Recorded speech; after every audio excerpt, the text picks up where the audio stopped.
Students, मैं Mahesh Kumawat, DAV school Sikar. आज अपन 12th chemistry का नया चैप्टर नंबर 3 इलेक्ट्रोकेमिस्ट्री या विद्युत रसायन स्टार्ट करते हैं। ठीक है, तो इस पार्ट नंबर 1 में हम विद्युत रसायन या इलेक्ट्रोकेमिस्ट्री का जनरल इंट्रोडक्शन पढ़ेंगे। देखो सबसे पहले देखिए इलेक्ट्रोकेमिस्ट्री कहते किसको है। तो इसके अंदर देखो आपको दो वर्ड दिख रहे हैं, एक वर्ड है इलेक्ट्रो और दूसरा वर्ड है केमिस्ट्री। एक तो क्या है इलेक्ट्रो मतलब विद्युत और दूसरा है केमिस्ट्री मतलब रसायन। दो वर्ड है। इलेक्ट्रो का मतलब यहाँ पे इलेक्ट्रोकेमिस्ट्री में होता है इलेक्ट्रिकल एनर्जी। कौन सी एनर्जी? इलेक्ट्रिकल एनर्जी, या कह सकते हैं अपन विद्युत ऊर्जा। कौन सी ऊर्जा? विद्युत ऊर्जा।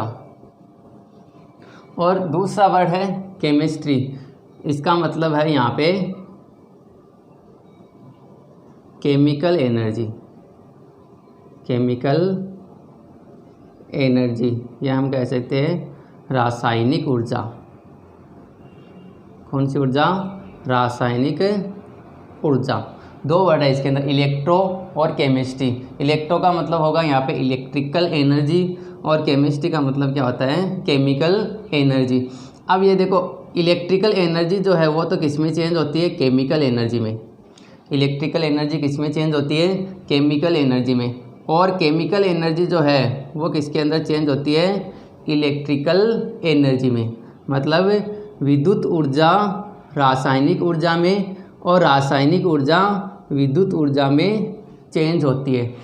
तो इन दोनों एनर्जी का एक दूसरे में जो चेंजिंग आता है या अंतर परिवर्तन होता है, इसका जब हम अध्ययन करते हो तो उसको हम क्या बोलते हैं? इलेक्ट्रोकेमिस्ट्री कहते हैं। तो देखो the branch of chemistry in which we do study about interconversion of electrical and chemical energy into each other is called electrochemistry.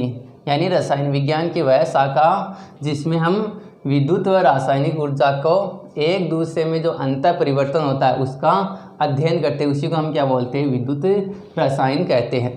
ठीक है, याद रखना इलेक्ट्रिकल एनर्जी किस में चेंज होती है? केमिकल एनर्जी में। और केमिकल एनर्जी जो है वो किसके अंदर चेंज होती है? इलेक्ट्रिकल एनर्जी में चेंज होती है। यानी विद्युत ऊर्जा रासायनिक ऊर्जा में और रासायनिक ऊर्जा विद्युत ऊर्जा में चेंज होती है। अब देखिए ये जो एनर्जी का इंटर कन्वर्जन होता है, एनर्जी का क्या होता है? इंटर कन्वर्जन होता है, अंतर परिवर्तन होता है। वो इंटर कन्वर्जन जिस डिवाइस के द्वारा किया जाता है उस डिवाइस को बोलते हैं इलेक्ट्रो केमिकल सेल। क्या बोलते हैं? इलेक्ट्रोकेमिकल सेल या विद्युत रासायनिक सेल। विद्युत रासायनिक सेल या इलेक्ट्रोकेमिकल सेल बोलते हैं, जिसके द्वारा ये जो एनर्जी होती है वो एक दूसरे में कन्वर्ट होती है, विद्युत ऊर्जा रासायनिक ऊर्जा में और रासायनिक ऊर्जा विद्युत ऊर्जा में। और ये इलेक्ट्रोकेमिकल सेल जो है इसके 2 टाइप्स होते हैं। कितने प्रकार का होता है ये? 2 प्रकार का। एक तो होता है ग्लेवेनिक सेल। कौन सा सेल होता है? Galvanic cell. दूसरा जो है वो है इलेक्ट्रोलाइट सेल, या हम कह सकते हैं विद्युत अपघट्य सेल। इलेक्ट्रोकेमिकल सेल क्या होता है? ऐसी डिवाइस होती है जो क्या करती है? इलेक्ट्रिकल एनर्जी को केमिकल एनर्जी में और केमिकल एनर्जी को किस में चेंज करती है? इलेक्ट्रिकल एनर्जी में करती है। तो ये कितने टाइप्स का होता है? 2 टाइप्स का होता है। एक तो है ग्लेवेनिक सेल और दूसरा कौन सा आता है? Electrolyte cell. ग्लेवेनिक सेल जो होता है इसका क्या वर्क होता है? ये केमिकल एनर्जी जो है, कौन सी एनर्जी? Chemical energy. इस केमिकल एनर्जी को चेंज कर देता है इलेक्ट्रिकल एनर्जी में। केमिकल एनर्जी को किस में चेंज कर देता है? इलेक्ट्रिकल एनर्जी में। ये हम कह सकते हैं जो रासायनिक ऊर्जा है, कौन सी ऊर्जा? रासायनिक ऊर्जा, रासायनिक ऊर्जा को किस में चेंज करता है? ये विद्युत ऊर्जा में, रासायनिक ऊर्जा को विद्युत ऊर्जा में चेंज कर देता है। और दूसरा जो है वो कौन सा है? Electrolyte cell. इलेक्ट्रोलाइट सेल का क्या वर्क होता है? ये इलेक्ट्रिकल एनर्जी को, कौन सी एनर्जी?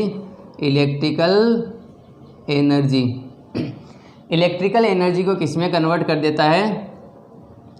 केमिकल एनर्जी में। इलेक्ट्रिकल एनर्जी जो है उसको किस में कन्वर्ट कर देता है? केमिकल एनर्जी में। या हम कह सकते हैं विद्युत ऊर्जा को, विद्युत ऊर्जा जो है उसको किस में चेंज कर देता है? रासायनिक ऊर्जा में। तो गैल्वेनिक सेल का क्या वर्क होता है? केमिकल एनर्जी को किस में चेंज करता है? इलेक्ट्रिकल एनर्जी में। या रासायनिक ऊर्जा को किस में चेंज करता है? विद्युत ऊर्जा में चेंज करता है। जितने अपने रिमोट वाले, घड़ी वाले जो सेल आते हैं, जिसको शुष्क सेल या लेक्लांश सेल बोलते हैं, ये कौन से सेल होते हैं? जनरली गैल्वेनिक सेल ही होते हैं, जिनके अंदर क्या होता है? केमिकल रिएक्शन होती है। उस केमिकल रिएक्शन से जो केमिकल एनर्जी बनती है वो किसके अंदर चेंज हो जाती है? इलेक्ट्रिकल एनर्जी में चेंज हो जाती है। और दूसरा कौन सा सेल है? इलेक्ट्रोलाइट सेल या विद्युत अपघट्य सेल। तो ये एक सेल होता है जो क्या करता है? इलेक्ट्रिकल एनर्जी को किसके अंदर चेंज कर देता है? केमिकल एनर्जी में चेंज कर देता है। तो ये 2 टाइप्स के तो क्या होते हैं? सेल्स होते हैं जो क्या करते हैं? इलेक्ट्रिकल एनर्जी को केमिकल एनर्जी में और केमिकल एनर्जी को किस में कन्वर्ट करता है? इलेक्ट्रिकल एनर्जी में कन्वर्ट करता है। अब हम देखते हैं, देखो इलेक्ट्रिक कंडक्टर जो होते हैं उसके कितने टाइप्स होते हैं? 2 टाइप्स होते हैं। कितने टाइप्स होते हैं? यानी जो कंडक्टर होते हैं, इलेक्ट्रिकल कंडक्टर जो होते हैं उसके 2 प्रकार होते हैं। एक तो कौन सा होता है? मेटेलिक या धात्विक, और दूसरा होता है इलेक्ट्रोलाइट कंडक्टर या विद्युत अपघट्य चालक। ठीक है, सबसे पहले देखते हैं मेटेलिक कंडक्टर क्या होता है। धात्विक चालक जो होते हैं वो क्या होते हैं? मेटेलिक कंडक्टर ऐसे मेटल्स होते हैं जिनके अंदर इलेक्ट्रिक करंट जो होती है वो किसके थ्रू प्रवाहित होती है? इलेक्ट्रॉन्स के द्वारा। किसके द्वारा? इलेक्ट्रॉन्स के द्वारा। यानी ऐसे कंडक्टर जिसमें विद्युत धारा का प्रवाह किसके द्वारा होता हो? इलेक्ट्रॉन्स के द्वारा होता हो। किसके द्वारा होता हो? इलेक्ट्रॉन के द्वारा होता हो। उसको तो हम क्या बोलेंगे? धात्विक चालक कहते हैं। ऐसे पदार्थ जिनके अंदर विद्युत धारा का प्रवाह किसके द्वारा होता हो? इलेक्ट्रॉन के द्वारा होता हो, उसको तो हम क्या बोलेंगे? इलेक्ट्रिक कंडक्टर या मेटेलिक कंडक्टर बोलते हैं। जैसे फेरस, कोबाल्ट, निकल, कॉपर, सिल्वर है, गोल्ड है, यानी जितनी प्रकार की जो मेटल्स होती है वो कौन सी होती है? मेटेलिक कंडक्टर होती है। इनके अंदर क्या होता है? इलेक्ट्रॉन्स का फ्लो होता है और उस इलेक्ट्रॉन्स के द्वारा ही क्या होता है? विद्युत धारा का प्रवाह होता है। तो मेटेलिक कंडक्टर ऐसे कंडक्टर होते हैं जिनमें विद्युत धारा का प्रवाह किसके द्वारा होता हो? इलेक्ट्रॉन्स के द्वारा होता है। दूसरा जो कंडक्टर है वो कौन सा? इलेक्ट्रोलाइट कंडक्टर या विद्युत अपघट्य चालक। तो विद्युत अपघट्य चालक या इलेक्ट्रोलाइट कंडक्टर जो होते हैं वो ऐसे मेटर होते हैं जिनके अंदर इलेक्ट्रिक करंट का फ्लो किसके द्वारा होता हो? आयंस के द्वारा होता हो। मेटेलिक कंडक्टर होता है उसके अंदर तो किसके द्वारा होता है? इलेक्ट्रॉन्स के द्वारा। और इसके अंदर किसके द्वारा होता है? आयंस के द्वारा होता है। यानी जब इनको सॉल्यूशन में डिजोल्व करते हैं तो इनके आयन बनते हैं, डिकम्पोजिशन होता है इनका, और क्या बनते हैं? आयन बनते हैं, पॉजिटिव आयन और नेगेटिव आयन। और इन आयनों के इलेक्ट्रोड की ओर क्या होता है? गमन होता है। और इलेक्ट्रोड की ओर गमन के कारण क्या होता है? विद्युत धारा का प्रवाह होता है। ठीक है, तो 2 टाइप्स के कंडक्टर होते हैं, मेटेलिक कंडक्टर और इलेक्ट्रोलाइट्स कंडक्टर। इलेक्ट्रॉन्स के द्वारा जिसमें विद्युत धारा का प्रवाह होता है उसको मेटेलिक कंडक्टर बोलेंगे, और जिनके अंदर विद्युत धारा का प्रवाह किसके द्वारा होता है? आयनों के द्वारा होता है, उनको कौन से कंडक्टर बोलेंगे? आयनिक कंडक्टर कहते हैं। ठीक है, अब देखते हैं आयनिक कंडक्टर और मेटेलिक कंडक्टर जो है इन दोनों के अंदर, या इलेक्ट्रिकल कंडक्टर जो है उनके अंदर क्या क्या डिफरेंस होता है। अब हम देखते हैं जो मेटेलिक कंडक्टर होता है और जो इलेक्ट्रोलाइटिक कंडक्टर है उन दोनों के अंदर डिफरेंस क्या क्या है। ठीक है, धात्विक चालक और विद्युत अपघट्य चालक में क्या क्या अंतर है।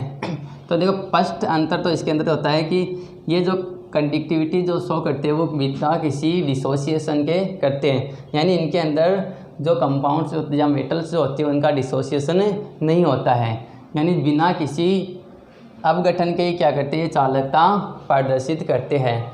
दूसरा है जो इलेक्ट्रोलाइट कंडक्टर होते हैं उनके अंदर क्या होता है, डिसोसिएशन होता है। जो कंपाउंड हम लेते हैं उनका क्या होता है, डिसोसिएशन होता है, और क्या बनेंगे, उनके आयन बनते हैं।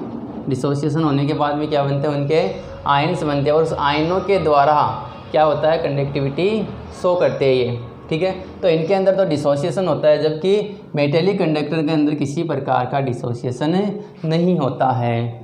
फर्स्ट अंतर तो ये है दोनों के अंदर। सेकंड अंतर क्या होता है कि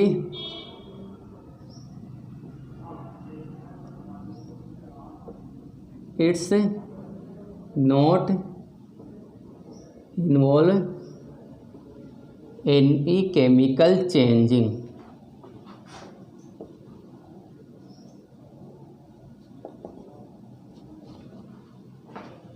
it's not involve any chemical changing, यानी किसी प्रकार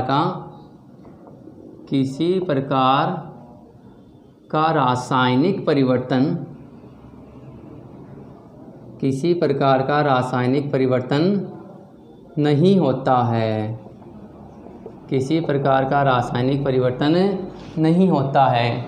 इनके अंदर क्या नहीं होता, केवल इलेक्ट्रॉन्स क्या होते हैं, एक जो बैंड होता है उस दूसरे बैंड में पास होते हैं, जिसके कारण इलेक्ट्रिक करंट का क्या होता है, फॉलो होता है। यानी किसी प्रकार का केमिकल चेंजिंग इनके अंदर नहीं आती है, ठीक है। लेकिन इलेक्ट्रोलाइट कंडक्टर होता है उनके अंदर क्या होता है, केमिकल चेंजिंग होता है। तो कह सकते हैं it's involve chemical changing. It's involve क्या होता है, केमिकल चेंजिंग, यानी रासायनिक परिवर्तन होता है, रासायनिक परिवर्तन होता है, रासायनिक परिवर्तन होता है।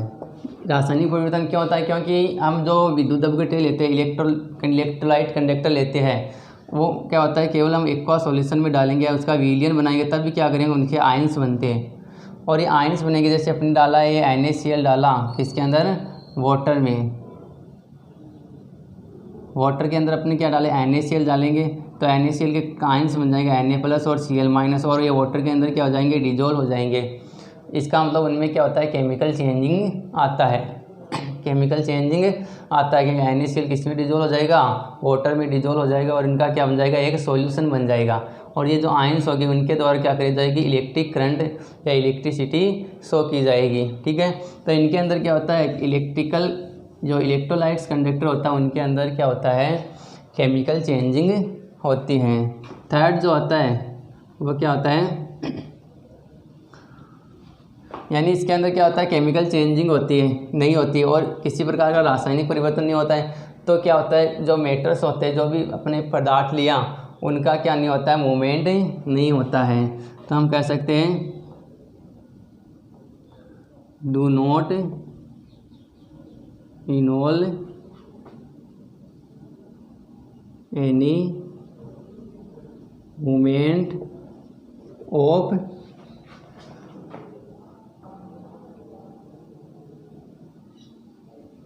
मैटर, यानी कह सकते हैं पदार्थ का प्रवाह नहीं होता है, पदार्थ का प्रवाह नहीं होता है। और इसके अंदर कह सकते हैं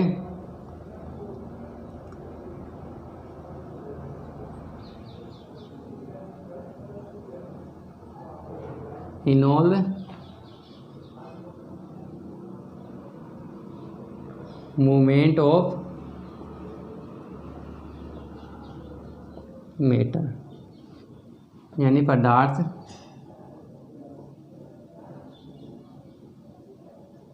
प्रवाह होता है, पदार्थ का क्या होता है, प्रवाह होता है। यानी इसके अंदर किसी इलेक्ट्रॉन्स ही क्या करते हैं, केवल मूवमेंट करते हैं, जो पदार्थ के जो पार्टिकल्स हैं वो क्या नहीं करते, मूवमेंट्स नहीं करते हैं। लेकिन इनके अंदर क्या होता है, जो इलेक्ट्रोलाइट कंडक्टर होता है उनके अंदर क्या होता है, पदार्थ आयनों के रूप में प्रवाह होता है। जैसे अपने NaCl लिया तो Na+ और ये Cl-, ये क्या करेंगे, Na+ के रूप में और Cl- के रूप में क्या करेंगे, एक दूसरे इलेक्ट्रोड की ओर क्या करेंगे, प्रवाहित होंगे, इलेक्ट्रोड की ओर जाएंगे। जिसका मतलब क्या हो गया, जो अपने पदार्थ लिया, इलेक्ट्रोलाइट लिए, वो क्या करेगा, एक स्थान से दूसरे स्थान पर गति करेगा, ठीक है।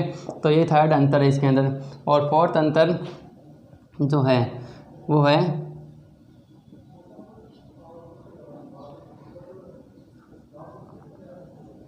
दैट्स, यह हम कह सकते हैं on increasing temperature, on increasing temperature conductivity are decrease, conductivity are decrease, यानी ताप बढ़ाने पर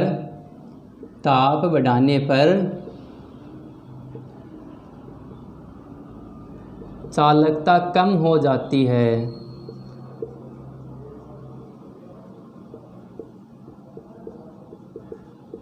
जब इनका ताप बढ़ाएंगे तो क्या होगा, चालकता कम हो जाती है। मेटलिक कंडक्टर का ताप बढ़ाते चालकता कम हो जाती है। और क्यों कम होती है, क्योंकि इनके अंदर क्या होता है, ताप बढ़ाएंगे तो इलेक्ट्रॉन क्या करेंगे, वाइब्रेशन करने लग जाएंगे, यानी इलेक्ट्रॉन का कंपन जो होता है वो इंक्रीज़ हो जाता है। और इलेक्ट्रॉन का जो कंपन है या वाइब्रेशन अगर इंक्रीज़ होगा तो इनके अंदर क्या होता है, प्रतिरोध उत्पन्न होता है। और प्रतिरोध उत्पन्न होने के कारण इनकी चालकता ताप बढ़ाने पर कम हो जाती है। ठीक है, ये रीज़न पूछा था कि क्या रीज़न है कि मेटलिक कंडक्टर जो होता है उनकी चालकता ताप बढ़ाने पर कम हो जाती है। तो ताप बढ़ाएंगे इलेक्ट्रॉन क्या करने लग जाते हैं, कंपन करने लग जाते हैं या वाइब्रेट करने लग जाते हैं, जिसके कारण इनकी चालकता क्या हो जाती है, कम हो जाती है। ठीक है, और इसके अंदर देखें तो on increasing temperature conductivity are increase, जब इनकी टेम्परेचर को इंक्रीज करते हैं तो इनकी कंडक्टिविटी क्या होती है, इंक्रीज होती है, यानी ताप बढ़ाने पर चालकता बढ़ जाती है। ताप बढ़ाने पर चालकता बढ़ जाती है। ठीक है, तो ये क्या है, इन दोनों के अंदर अंतर। फर्स्ट अंतर तो क्या है, इनके अंदर किसी प्रकार का डिसोसिएशन नहीं होता है। मेटेलिक कंडक्टर में डिसोसिएशन नहीं होता है कंपाउंड्स का या जो भी मेटर्स होता है उसका, इसमें मेटर्स का क्या हो जाता है, डिसोसिएशन हो जाता है। इनके अंदर मेटेलिक कंडक्टर में किसी प्रकार की केमिकल चेंजिंग नहीं होता है, जबकि इलेक्ट्रोलाइट के जो कंडक्टर होता है उसमें केमिकल चेंजिंग होता है। इनके अंदर पार्टिकल्स का मूवमेंट नहीं होता है, जबकि इलेक्ट्रोलाइट्स के अंदर क्या होता है, पार्टिकल्स का मूवमेंट होता है। और फोर्थ है, इनके जो टेम्परेचर को जब हम इंक्रीज करेंगे तो इनकी कंडक्टिविटी भी क्या हो जाती है, डिक्रीज हो जाती है, जबकि इलेक्ट्रोलाइट्स के अगर टेम्परेचर इंक्रीज करेंगे तो कंडक्टिविटी क्या हो जाएगी, इंक्रीज हो जाएगी। ये दोनों के अंदर जनरली क्या है, डिफरेंस है। ठीक है, अब हम पढ़ते हैं किसके बारे में, केवल, और इस चैप्टर के अंदर हम इलेक्ट्रोलाइट्स जो होते हैं उन्हीं के बारे में स्टडी करेंगे। उनके अंदर जो केमिकल चेंजिंग आता है, उनकी एनर्जी जो होती है वो किस प्रकार से कन्वर्ट होती है, किस प्रकार से उनके अंदर रेडॉक्स रिएक्शंस होती है एनोड की और कैथोड की, उसी के बारे में इस चैप्टर के अंदर अपन पढ़ते हैं। ठीक है, मेटेलिक कंडक्टर जो होता है उसके बारे में हम इसमें नहीं पढ़ेंगे, केवल और केवल इलेक्ट्रोलाइट्स कंडक्टर है उन्हीं के बारे में अपन इस चैप्टर में पढ़ेंगे। ठीक है, तो सबसे पहले अपन हेडिंग निकालते हैं कौन सी, इलेक्ट्रोलाइट्स। ये क्या होते हैं, इलेक्ट्रोलाइट्स या हम कह सकते हैं विद्युत अपघटे। क्या कहते हैं, विद्युत अपघटे। इलेक्ट्रोलाइट्स और क्या होते हैं, विद्युत अपघटे।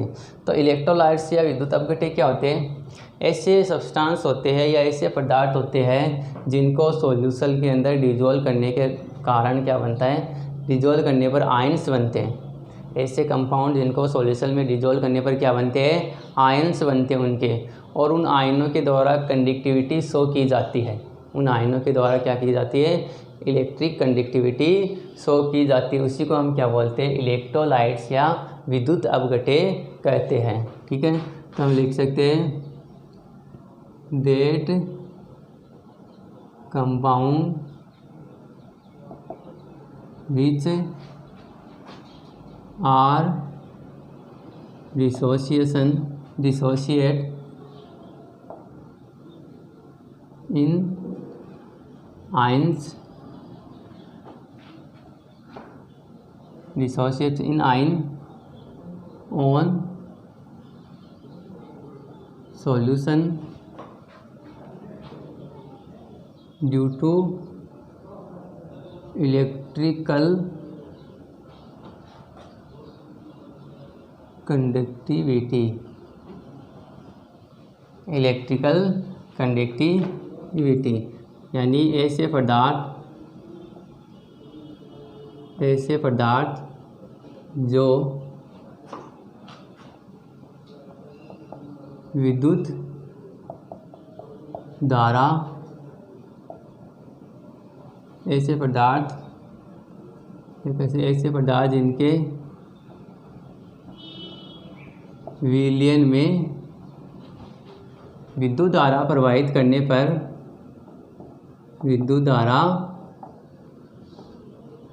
करने पर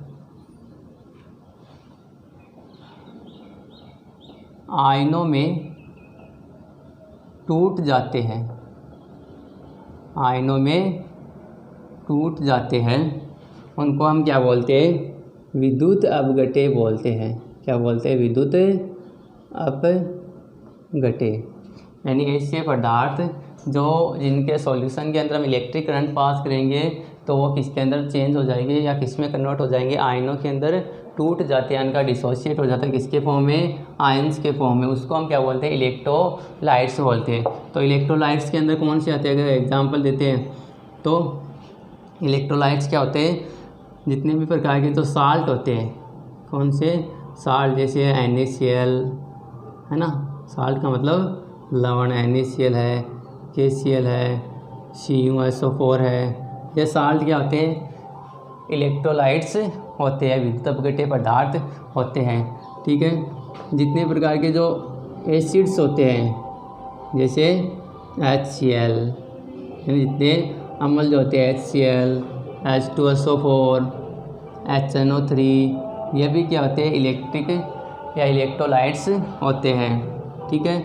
और जितने भी प्रकार के बेस होते हैं जैसे NaOH, KOH, यानी जितने प्रकार के चार्ज होते हैं या NaOH है, KOH है, ये सारे के सारे क्या होते हैं? इलेक्ट्रोलाइट्स होते हैं। इनको जब हम वाटर के अंदर डिजोल्व करते हैं या किसी सॉल्यूशन के अंदर डिजोल्व करते हैं तो इनके क्या बनते हैं? आयंस बनते हैं, और उन आयनों के द्वारा क्या करते हैं? इलेक्ट्रिक करंट का फ्लो करते हैं या विद्युत धारा का प्रवाह करते हैं। ठीक है। तो इनको हम क्या बोलेंगे? इलेक्ट्रोलाइट्स या विद्युत अपघटे पदार्थ कहते हैं। ठीक है।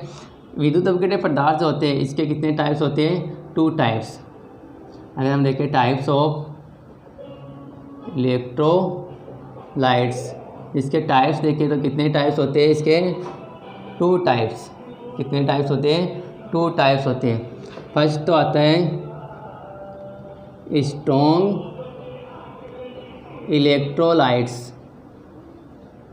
स्ट्रॉन्ग इलेक्ट्रोलाइट्स या हम कह सकते हैं इसको प्रबल विद्युत अपघटे।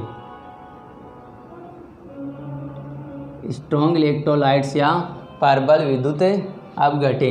तो स्ट्रॉन्ग इलेक्ट्रोलाइट्स क्या होते हैं? दैट इलेक्ट्रोलाइट्स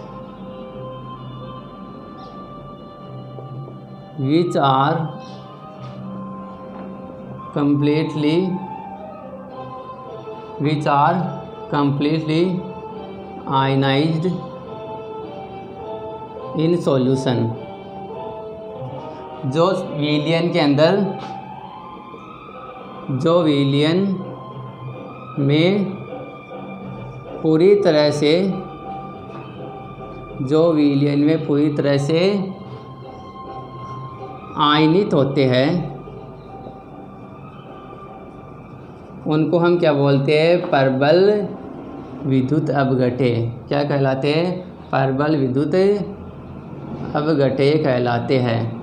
जो विलयन के अंदर कम्प्लीटली यानी जिनको विलयन में डाले और उनके पूरे के पूरे जो उनके पार्टिकल्स होंगे, सभी पार्टिकल्स का क्या हो जाता है? आयनाइज्ड हो जाता है या आयंस बन जाते हैं। तो उनको हम क्या बोलेंगे? प्रबल विद्युत अपघटे या स्ट्रॉन्ग इलेक्ट्रोलाइट्स बोलेंगे। जैसे स्ट्रॉन्ग एसिड या स्ट्रॉन्ग बेस अगर हम पढ़ते हैं तो उसके अंदर क्या होता है? स्ट्रॉन्ग एसिड ऐसे एसिड होते हैं जो कम्प्लीटली आयनाइज्ड होते हैं, ये स्ट्रॉन्ग बेस ऐसे बेस होते हैं जो कम्प्लीटली आयनाइज होते हैं। तो स्ट्रॉन्ग इलेक्ट्रोलाइट्स भी क्या होते हैं, स्ट्रॉन्ग एसिड, स्ट्रॉन्ग बेस या उनके जो साल्ट होते हैं वही क्या होते हैं, स्ट्रॉन्ग इलेक्ट्रोलाइट्स होते हैं, जो क्या होते हैं पूरी तरह से आयनित होते हैं या कम्प्लीटली क्या हो जाता है उनका आयनाइज्ड हो जाता है। ठीक है, अगर हम एग्जांपल देखें तो एग्जांपल के अंदर क्या होता है इनके, एक तो हम कह सकते हैं स्ट्रॉन्ग एसिड यानी परबल अम्ल। परबल अम्ल के अंदर क्या आता है, जैसे HCl है, H2SO4 है, HNO3 है, ये परबल अम्ल ये क्या होते हैं, स्ट्रॉन्ग इलेक्ट्रोलाइट्स होते हैं। दूसरा देखें स्ट्रॉन्ग बेस या परबल चार, जितने भी परबल चार होते हैं वो भी क्या होते हैं, स्ट्रॉन्ग इलेक्ट्रोलाइट्स होते हैं, जैसे NaOH, KOH, अमोनियम हाइड्रोक्साइड, ये जो साल्ट होते हैं कौन से होते हैं, ये स्ट्रॉन्ग इलेक्ट्रोलाइट्स होते हैं। दूसरा होता है, अगला होता है salt of strong acid and weak base. Salt जब बनता है तो साल्ट कैसे बनता है, एसिड और बेस से क्या बनता है, साल्ट बनता है, दोनों को मिक्स करने पर क्या बनता है, साल्ट बनता है। तो जब साल्ट बनाते हैं तो उसके अंदर एसिड स्ट्रॉन्ग होता है और अगर बेस वीक होता है तो वो कौन सा बनता है, यानी हम कह सकते हैं परबल अम्ल व दुर्बल क्षार के लवण। परबल अम्ल व दुर्बल क्षार के जो लवण होते हैं वो भी क्या होते हैं, स्ट्रॉन्ग इलेक्ट्रोलाइट्स होते हैं। जैसे अपन हम एग्जाम्पल ले परबल अम्ल, जैसे अपन ले लिया HCl, परबल अम्ल क्या लिया HCl, ठीक है। और परबल जो दुर्बल जो क्षार है, परबल अम्ल अपने क्या लिया HCl लिया, दुर्बल क्षार ले लिया, जैसे ये अमोनिया NH3, ये तो क्या एसिड और ये क्या है क्षार, और इसके क्या बनेगा अमोनियम क्लोराइड NH4Cl। तो ये अमोनियम क्लोराइड इसके अंदर एसिड क्या है, स्ट्रॉन्ग है, बेस क्या है, वीक है। दोनों में एक स्ट्रॉन्ग होना चाहिए, जो साल्ट बनता है उसमें दोनों में से अगर एक स्ट्रॉन्ग होता है तो स्ट्रॉन्ग क्या बनता है, इलेक्ट्रोलाइट्स ही बनता है। तो इसके एग्जांपल कौन से हो सकते हैं, अमोनियम हाइड्रोक्साइड, अमोनियम हाइड्रोक्साइड, ठीक है। अगला जो है वो आता है salt of weak acid and strong base, यानी दुर्बल अम्ल व परबल क्षार के लवण, यानी दोनों में से एक क्या होना चाहिए, परबल। इसके अंदर अम्ल परबल है, क्षार दुर्बल है, इसके अंदर क्या है अम्ल दुर्बल है लेकिन क्षार क्या है, परबल है। तो इनका जो साल्ट होता है वो भी क्या होता है, स्ट्रॉन्ग इलेक्ट्रोलाइट्स होते हैं, ठीक है। अगर परबल अम्ल जैसे अपने लिया NaOH, क्या लिया NaOH, और जैसे पहले दुर्बल अम्ल लेते हैं, दुर्बल अम्ल क्या है CH3COOH। जितने भी कार्बनिक कंपाउंड होते हैं, कार्बनिक एसिड होते हैं वो क्या होते हैं, वीक एसिड होते हैं। तो ये अपने लिए वीक एसिड प्लस अपने क्या लिए एक स्ट्रॉन्ग बेस, क्या लिया स्ट्रॉन्ग बेस लिया, तो इससे क्या बनेगा CH3COONA, सोडियम एसीटेट बनता है। तो ये साल्ट बना किससे बना है, वीक एसिड और स्ट्रॉन्ग बेस से बना है, इसलिए ये कौन सा होता है, स्ट्रॉन्ग इलेक्ट्रोलाइट्स होता है। तो हम कह सकते हैं जो सोडियम एसीटेट है वो क्या है, एक इस प्रकार का स्ट्रॉन्ग इलेक्ट्रोलाइट्स है। तो ये तो क्या है, स्ट्रॉन्ग इलेक्ट्रोलाइट्स, जिसका कम्प्लीटली आयनाइज्ड होता है उसी को हम क्या बोलते हैं, स्ट्रॉन्ग या परबल इलेक्ट्रोलाइट्स बोलते हैं। सेकंड जो आता है वो कौन सा आता है, वीक इलेक्ट्रोलाइट्स। कौन सा है, वीक इलेक्ट्रोलाइट्स, या हम कह सकते हैं दुर्बल विद्युत अपघटय, दुर्बल विद्युत अपघटय। तो वीक इलेक्ट्रोलाइट्स या दुर्बल विद्युत अपघटय कौन से होते हैं, यानी जिनका कंप्लीटली आयनाइज्ड नहीं होता है। तो that electrolytes which are not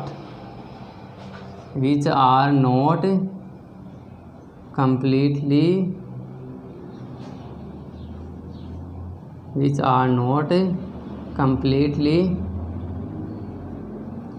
ionized in solution, यानी जो विलयन